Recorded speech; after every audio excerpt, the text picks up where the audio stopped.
Welcome to Markets Now. I'm Michelle Rook with Brad Kooima with Kooima Kooima Varilek. So we are seeing some mostly higher trade over in the livestock futures this morning, with a few exceptions in the hog contracts. Over in the grains, corn and soybeans are trying to hold on to gains while wheat is lower. So Brad, let's start off talking about cattle sharply higher this morning. And again, this is about cash fundamentals, isn't it? I sure think so, Michelle. Thanks a lot for having me on. I always enjoy your program. I would like to think that the market is finally responding to some good old fundamentals. So right here, we traded cattle at about 6 o'clock on Friday afternoon, early evening, to a major for 193.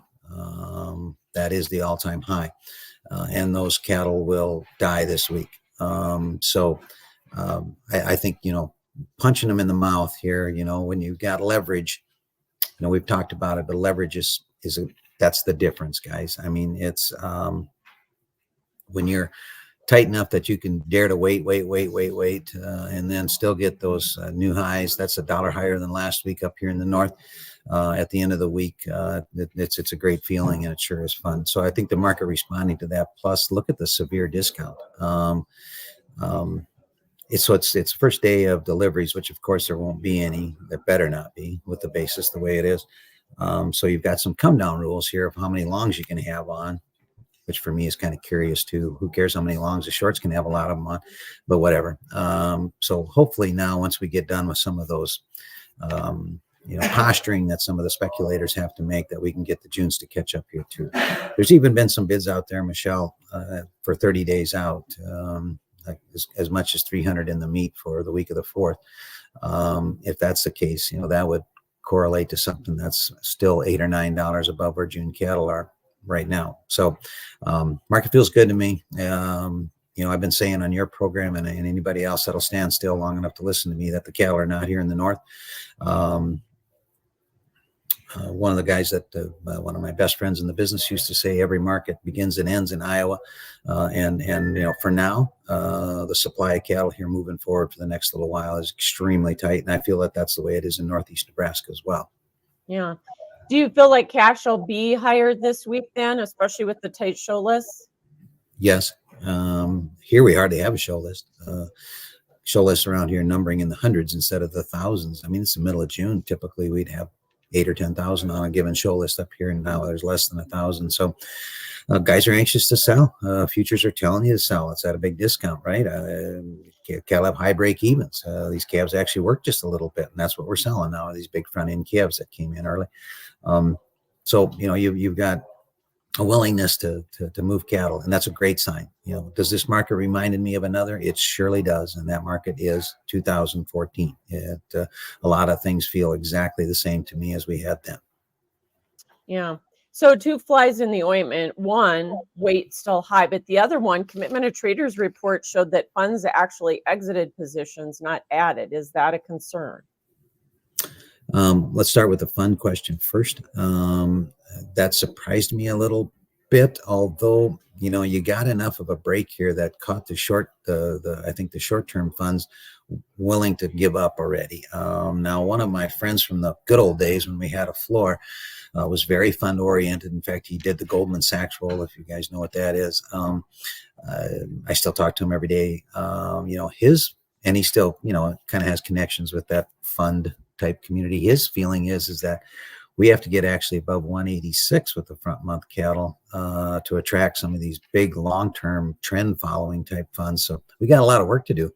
August is only at 179 something, and June's just got a couple of weeks to go. So it's going to be a little bit before we get the funds back. But I don't know, if this thing starts to do what I think it's going to do, I think they'll come back in droves. As to your weight question,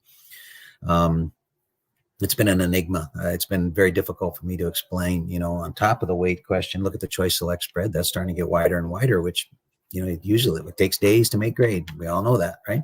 So I think still that we come back to one word there, and that's weather. We had a couple of weeks of weather in January. but for the most part, February, March. I mean, March was the most incredible feeding that I can remember ever. No mud whatsoever. April, May, June. I mean, we haven't hardly had a hot day yet, and obviously that's going to change this week. So we'll see. I wonder if this, as this big heat dome in the Southwest, and we're going to be above 90 here on Wednesday, Northwest Iowa. So that'll slow things up here a little bit, and maybe that'll straighten it out a little bit. But you're 100% right. The weights do concern me. If we had more supply, Michelle, I'd be even more worried. But hang on to that thought for a minute. So if we get later in the summer, for instance, say like in August, where I believe there is a few more cattle, September, and we're still got this weight thing, and we got more numbers, all of a sudden, then that word leverage again comes into mind, and I would be worried that we would lose it. So let's keep track of that. But I think right now there's not enough cattle around to have me hanging up too much on the weights. Right. And let's end on a strong note by talking about, you mentioned the Choice Select spread, but Choice Box is above 317 here, close in that area. So demand is not looking like it's a concern. Get asked that question a lot. Of course, I wished I could give you we work pretty hard on the supply side fundamentals. Demand is, if you can figure that out, I tell you what, just open up on Fridays. Right. But I don't hard see to track that. Very much, because it's a perception, right? I don't see any signs yet. Okay, exports are decent. Domestic demand has come through the first two big weekends with excellent clearance, Mother's Day and Memorial Day. Had pretty good weather. That's helped. And I still go back to, I think the one positive thing that came out of COVID was that moving the needle on what traditional retail usage of beef away from the H&R trade, hotel restaurant trade, to, hey, I'm going to grill my own steak, because we couldn't go out during COVID, right? So this generation learned, they YouTubed a video, I suppose, and how to grill a steak, and they found out, you know what, it's pretty dang good. And in fact, in some cases, it's better than you can buy, and you can do this 2 times a week or 3 for the same cost of going out. So I think that still, to me, has moved the needle a little bit on domestic demand. Yeah. Well, apparently, when I look at the hog market, we're not putting pork chops on the grill, but demand has been, unfortunately, a little slow. The cash and the cutouts have just been kind of stuck here. So the futures have pulled down to meet that level. But, are we getting close to a bottom? Because we started off mixed, and now, as you and I have talked, we're drifting back lower, aren't we? I know. We got August cattle 220 higher, and July hogs are down 7. Ugh. Yeah, we've kind of, good naturedly joked about this, and nobody bets a pork chop on the World Series or the Super Bowl, right? They bet a steak. I've been discouraged by the fact that you haven't seen a little better. There still is a segment here of economists that are worried about recession, and typically that's bullish pork. That is a recession proof. In fact, they usually performs really, really good during a bit of a slowdown. So, I mean, I don't necessarily want to root for that, but we're at the bottom here. What the market's trying to hold down in here, which I guess I'm encouraged. I think last week's news was exacerbated, or whatever, was maybe overly highlighted by an election in Mexico, where I don't follow this as closely as I maybe ought to, but apparently the party won that nobody wanted them to win, yada yada, and that created a big drop in their currency valuation. So the worry, as a futures trader does, the jump to conclusion, a futures trader was, oh boy, if their currency goes way down in value, will they be able to afford to buy all this pork? And of course, Mexico is a key export partner with us, because they take a lot of that pork that we have a hard time moving domestically, most notably the hams. So I don't know. Last week's exports were okay to Mexico. The week before was actually really good. So we're going to try to watch that. But I think hopefully that was the reason the thing broke so sharply last week, and we can start to rebuild from there. I guess I'd like to think so. I think, the summer hogs down here in the low 90s look a little undervalued to me. Absolutely. But to your point, Mexico is our #1 export customer this last year. So something to watch. Corn market, we're trying to hold on to some gains here this morning. We did at least hold support where we needed to last week, and had just a slightly higher weekly close, despite the fact that wheat and soybeans kind of imploded. Were you impressed by that? Can we build on it with these good crop conditions or not?